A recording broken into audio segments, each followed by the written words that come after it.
ஆனால் நான் என்றைக்குமே வந்து சீரியல் படத்தில் வந்து ஹீரோயின் ஆகணும், இது ஆகணும், பெருசாகணும் அப்படியெல்லாம் நான் யோசிச்சதே கிடையாது. நம்மளுக்கு தெரியுங்க நம்ம வேல்யூ, இந்த மூஞ்சிக்கு எது செட் ஆகும் நம்மளுக்கே தெரியும். நீங்க அப்படி சொல்ல கிடையாது. ரிலீஸுக்கு முன்பாகவே 100க்கும் மேற்பட்ட மக்களுக்கு திரையிடப்பட்ட பேய் படம் மர்மர் வெற்றி நடை போடுகிறது. MCR Pure Cotton Club, formals and casual shirts. Supreme Mobiles in Samsung Days, 24-month, no cost EMI, up to 12,000 upgrade offer. நம்ம வந்து ஒவ்வொரு படியாக தத்தி தாவி ஏறி வரும்போது அந்த ஸ்லோ அண்ட் ஸ்டெடியாக வரும்ல, அது வந்து எனக்கு எப்போவுமே வந்து வேண்டாம், ஓட வேண்டாம், நம்ம பொறுமையாக போவோம், எப்படியுமே நம்ம ரேஸில் இருந்துக்கிட்டே இருப்போம் அப்படிங்கிறத நான் எனக்குள்ளே எப்போவுமே சொல்லிப்பேன். இல்லை, நான் எப்போவுமே யாரோட சப்போர்ட்டையுமே எதிர்பார்க்கவே மாட்டேன், எப்போவுமே நான் எதிர்பார்க்க மாட்டேன். என்னால் எவ்வளோ முடியுதோ அதை நான். சிலப்போ ஒரு மிஸ் அண்டர்ஸ்டாண்டிங் கிரியேட் ஆகிறதுக்கும் வாய்ப்பு இருக்கு. இல்லை, நல்ல என்னை பொறுத்த வரைக்கும் எல்லாருக்கிட்டையும் ஒரு நல்ல பாண்ட் கிரியேட் பண்ணி வச்சுக்கோ, அவ்வளோதான் நான் யோசிப்பேனே தவிர ரொம்ப க்ளோஸாகவும் போக மாட்டேன், ரொம்ப முட்டிக்கிட்டும் நிற்க மாட்டேன். ஓனமா அப்படி ஏதாவது முட்டிக்கிட்டு நிற்கிற மாதிரி வந்துச்சுன்னா அந்த டிஸ்டன்ஸ் மெயின்டைன் பண்ணிடுவேன் நான். சொல்லுவா, இந்த ஃபீல்டில் மட்டும் நம்ம வந்து கேர்ள் ஃப்ரெண்ட்ஸே வச்சுக்கூடாதுடி, கால்வாரி விட்டு போயிடுவாளுங்க அப்படிலாம் சொல்லுவா. எனக்கு என்னவோ அது எனக்கு அமையலைங்க. இருந்தாலும் உங்க முதல் சம்பளம் சொல்ல முடியுமா? நம்ம விமென்ஸ் டே செலிப்ரேட் பண்ணும்போது இல்லையா, ஒரு அழகான அந்த பொண்ணு அப்படின்றத தாண்டி இந்த பொண்ணு செம கான்ஃபிடென்ட்டான பொண்ணுப்பா அப்படின்ற ஒரு ஃபீலிங் வந்து உங்கள்கிட்ட எப்போதுமே கிடைக்கும். நான் வந்து உங்களை மெல்ல தெரிந்தது கதவுலேருந்து பார்த்துட்டு தான் இருக்கேன். நிறைய விஷயங்கள் மாறிக்கிட்டே இருந்தால் கூட நம்ம வீட்டு பொண்ணுப்பா அப்படின்னு சொல்லிட்டு எப்போதுமே உங்களை எல்லாருமே ஓன் பண்ணிக்கிற மாதிரியான ஒரு ஸ்பேஸில் தான் நீங்கள் இருந்துக்கிட்டே இருக்கீங்க. எவ்வளோ சந்தோஷமாக இருக்குது.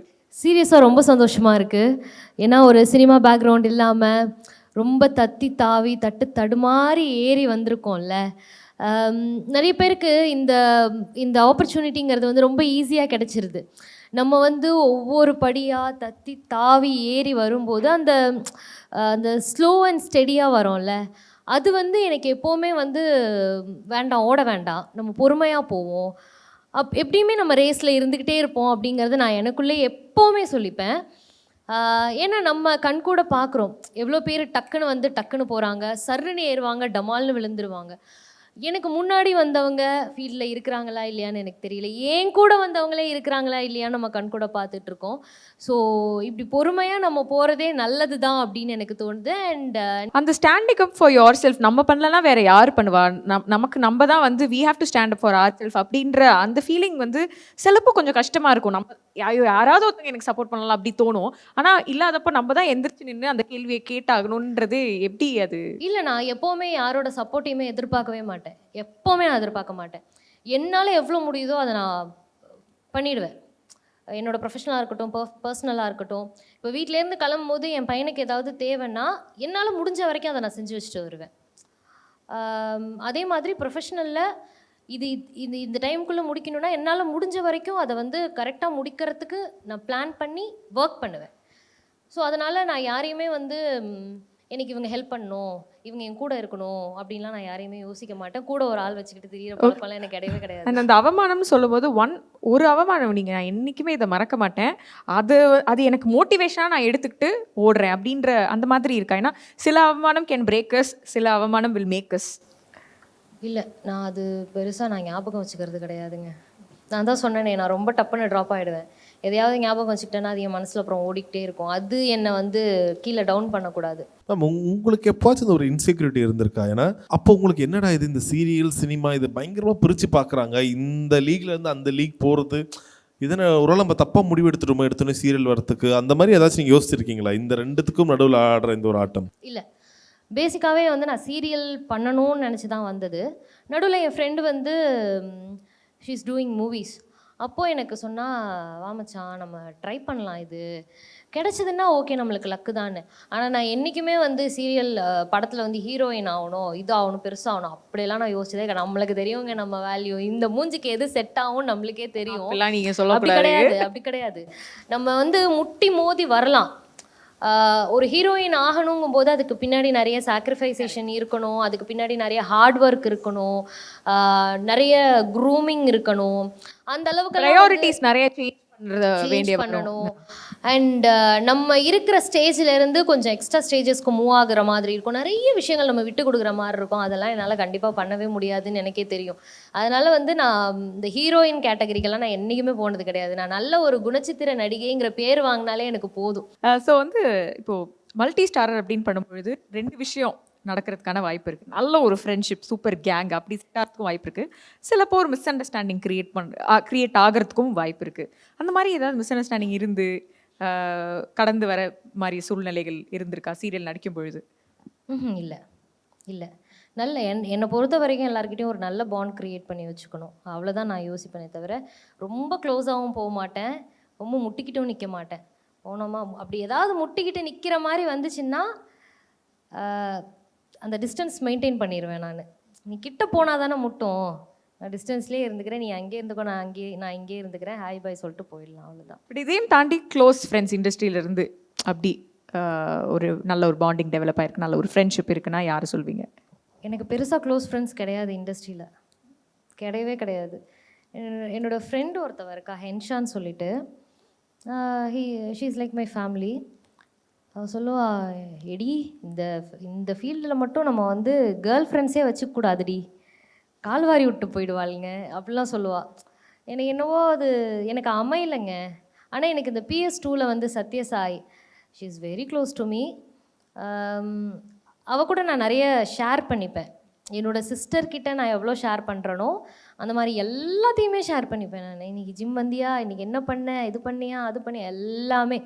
இன்கேஸ் வந்து காலையில் நான் ஜிம் போகிறதுக்கு லேட் ஆகிடுச்சுன்னா கால் பண்ணுவாள், அக்கா எங்கே இருக்கீங்க, நான் இங்கே பார்த்தேன் உங்களை காணும் அப்படின்னு. அந்த மாதிரி சாப்பிட்டுக்கிட்டு இருக்கும்போது ஏன் என்னை விட்டு சாப்பிட்டீங்க, அந்த ஒரு உரிமையோடு கேட்குற ஒரு உறவு கிடைக்கிறது ரொம்ப கஷ்டம். அந்த உறவு வந்து நம்ம ஆப்சன்ஸில் நம்மளை பற்றி தப்பாக பேசாத உறவாக இருக்கணும் இல்லையா? அந்த மாதிரி ஒரு உறவு கிடைக்கிறது ரொம்ப கஷ்டம்.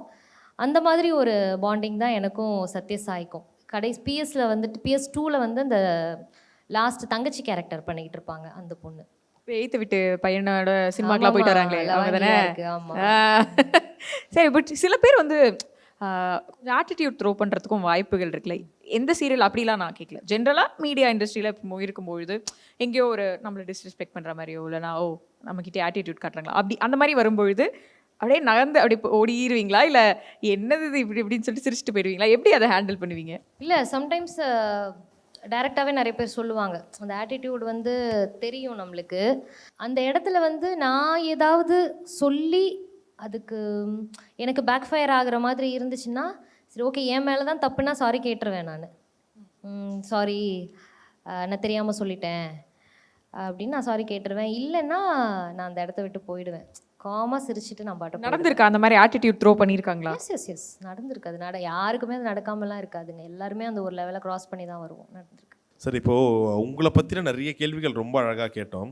எனக்கு தெரிஞ்சு இப்போ அடுத்து வந்து சில மித்து விஷயங்கள் இருக்கும். சீரியல்லாம் ஓகே இப்படிலாம் இருக்கும்னு சொல்லிட்டு வெளியே ஒரு பார்வை இருக்கும். அது சம்மந்தப்பட்ட ஒரு 4-5 கேள்வி உங்ககிட்ட கேட்குறோம். நீங்கள் அதை அப்படியே போல்டாக டக்குன்னு அடித்து உடைக்கலாம்.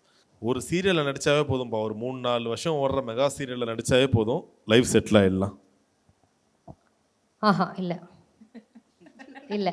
ஏன் சீரியலுங்கிறது வந்து கதை வந்து கிளைக்கதைகள் போயிட்டே இருக்கும். நமக்கே எப்போவுமே இருக்கணும், நமக்கே எப்போவுமே இருக்கும் கான்ஸ்டண்ட்டான்னு சொல்ல முடியாது. அதனால் அது நான் நம்ப மாட்டேன் என்றைக்குமே. ஸோ நிறைய பேர் இப்போ வந்து முன்ன மாதிரி ஒரு ரியல் ஆக்டிங்கே வர மாட்டுது, எல்லாருமே ப்ராம்ப்ட் யூஸ் பண்ணி பண்ணுறாங்கப்பா. அந்த லைவ்லினஸே இருக்க மாட்டுது சீரியலில். கரெக்டு தான். இப்போ எல்லா இடத்துலையுமே ப்ராம்ப்டிங் ஆகிடுச்சு, வேறு வழி இல்லை. ஒரு நாளைக்குள்ளே 8 சீன் 9 சீன் எடுக்கணுங்கும்போது ஃபுல் இதையுமே வந்து மக்கடிக்க யாராலேயுமே முடியாது. நான்லாம் சம்டைம்ஸ் வந்து எனக்கு வேண்டாம், எனக்கு டைலாக் வேண்டாம், நானே வந்துடுறேன் அப்படின்லாம் சொல்லுவேன். அது என்ன டைலாகாக இருக்குன்னா, சரிங்கத்த, ஓகே மாமா, இதோ வந்துடுறேங்க, இதுதான், இப்படி தான் இருக்கும். ஸோ இந்த மாதிரி இருக்கும்போது ஒரு சீனுன்னு பார்த்துக்கிட்டிங்கன்னா மினிமம் உங்களுக்கு வந்து 8 பேஜ்லேருந்து 10 பேஜ் வரைக்கும் வரும். ஒரு நாளைக்கு ஒரு 9 சீன் எடுக்கிறாங்கன்னா எல்லாத்தையும் உட்காந்து நம்ம மக்கடிக்கிறதுங்கிறது வந்து கொஞ்சம் கஷ்டம்தான். அதனால தான் வந்து ப்ராம்ப்டிங் போயிடுறது. ஆனால் அந்த ப்ராம்ப்டிங் வாங்கி பேசுகிறதுமே வந்து ஒரு தனி ஒரு திறமைன்னு தான் நான் சொல்லுவேன். ஏன்னா அவங்க சொல்லிக்கிட்டே இருப்பாங்க, அவங்க ஜஸ்ட்டு படிச்சுக்கிட்டே இருப்பாங்க. பட் அவங்க படிக்கிறதுக்கு ஏற்ற மாதிரி நம்ம என்ன சுச்சுவேஷன், என்ன மாடுலேஷனில் பேசணும், எப்படி கொடுக்கணுங்கிறது இருக்குல்ல. ஸோ அது ஒரு தனித்திறமை தான் வேணும் அதுக்கு. இப்போ சீரியலில் பண்ணும்போது ஒரு சீரியல் நடித்தா இன்னொரு சேனலில் போகவே கூடாது, அந்த மாதிரி பயங்கர ரெஸ்ட்ரிக்ஷன்ஸ் இருக்கும். அது நிறைய சீரியல் ஆர்டிஸ்ட்க்கு பிடிக்கலனாலும் வேறு வழிகளில் தான் பண்ணி ஆகணும். அப்படியா? ஆமாம், இப்போ அது இருக்குது.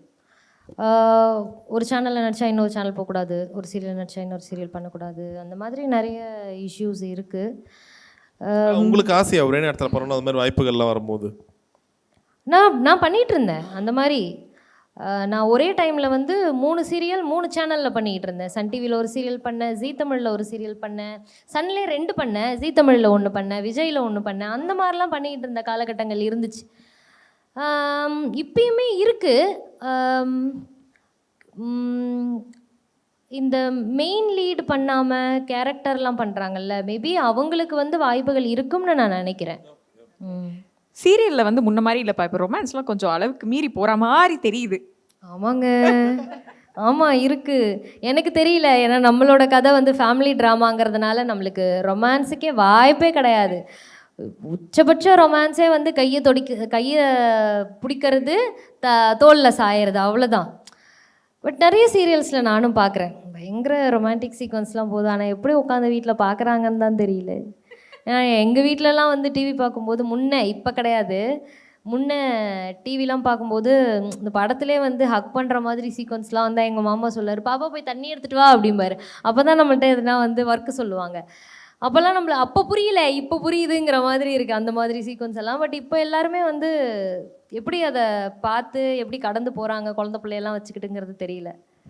ஃபைனல் கொஸ்டின், சீரியலில் கரெக்டாக பீக்காக இருந்தால் ஒரு நாளைக்கு 50,000 60,000 கூட சம்பாதிக்கலாம்.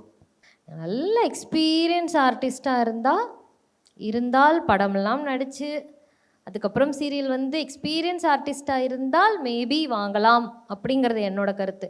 ஏன்னா யாருமே யாரோட சேலரியுமே சொல்ல மாட்டாங்க. இப்போ என்ன கேட்டிங்கன்னா நானும் சொல்ல மாட்டேன், உங்களை கேட்டிங்கன்னா நீங்கள் கூட சொல்ல மாட்டீங்க, கரெக்டாக? ஸோ எல்லாமே ஒரு அசம்ஷன் தான். நான் ரீசெண்டாக இப்போ ஒரு யூடியூப் சேனலில் கூட கேட்டேன், PS2ல வந்து இருக்கிற ஆர்டிஸ்டோட சேலரி எவ்வளவுன்னு சொல்லிட்டு.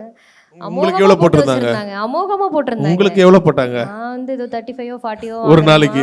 ஓகே தானே, விடுங்க, நல்லது வாங்கிடலாம், அவ்வளோதானே. அந்த மாதிரிலாம் அமோகமாக போட்டு வச்சுருந்தாங்க. அதான் எல்லாருமே ஒரு அசம்ஷன் தானே. பட் இருந்தாலும் உங்கள் செல்ஃபாக ஒரு ப்ரௌட் இருக்கும்ல, நான் உள்ளே வரும்போது எனக்கு இவ்வளோ தான் சம்பளம் கொடுத்தாங்க, முதல் சம்பளம். இப்போ நான் அதை நீங்கள் சொல்லணும்னு அவசியம் கூட இல்லை, இப்போ நீங்கள் வாங்குறது. இருந்தாலும் உங்கள் முதல் சம்பளம் சொல்ல முடியுமா?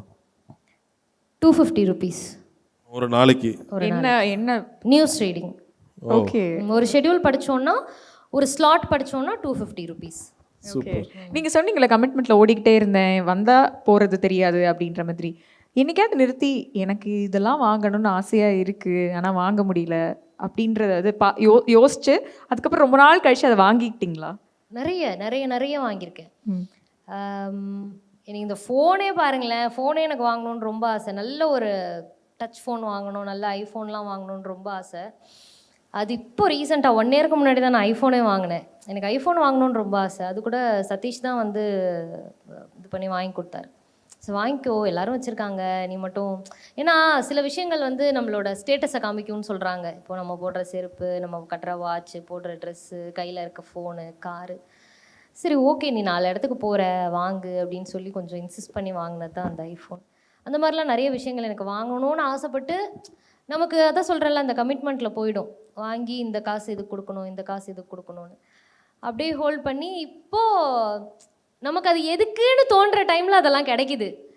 பட் ஓகே, வச்சுப்போம் கொஞ்ச நாள். இன்னும் ஏதாச்சும் வாங்க வேண்டிய ஒரு பக்கெட் லிஸ்ட் இருக்கா உங்களுக்குன்னு? ஒரு டைசன் ஹேர் இது வாங்கணும் அந்த மாதிரி பாருங்க. செலவு பண்ண மாட்டேங்க நான். பழகிடுச்சு. ஆமாம், பழகிடுச்சு. ரிலீஸுக்கு முன்பாகவே 100க்கும் மேற்பட்ட மக்களுக்கு திரையிடப்பட்ட பேய் படம் மர்மர் வெற்றி நடை போடுகிறது. MCR Pure Cotton Club, formals and casual shirts. Supreme Mobiles in Samsung Days 24-month no cost EMI up to 12,000 upgrade offer.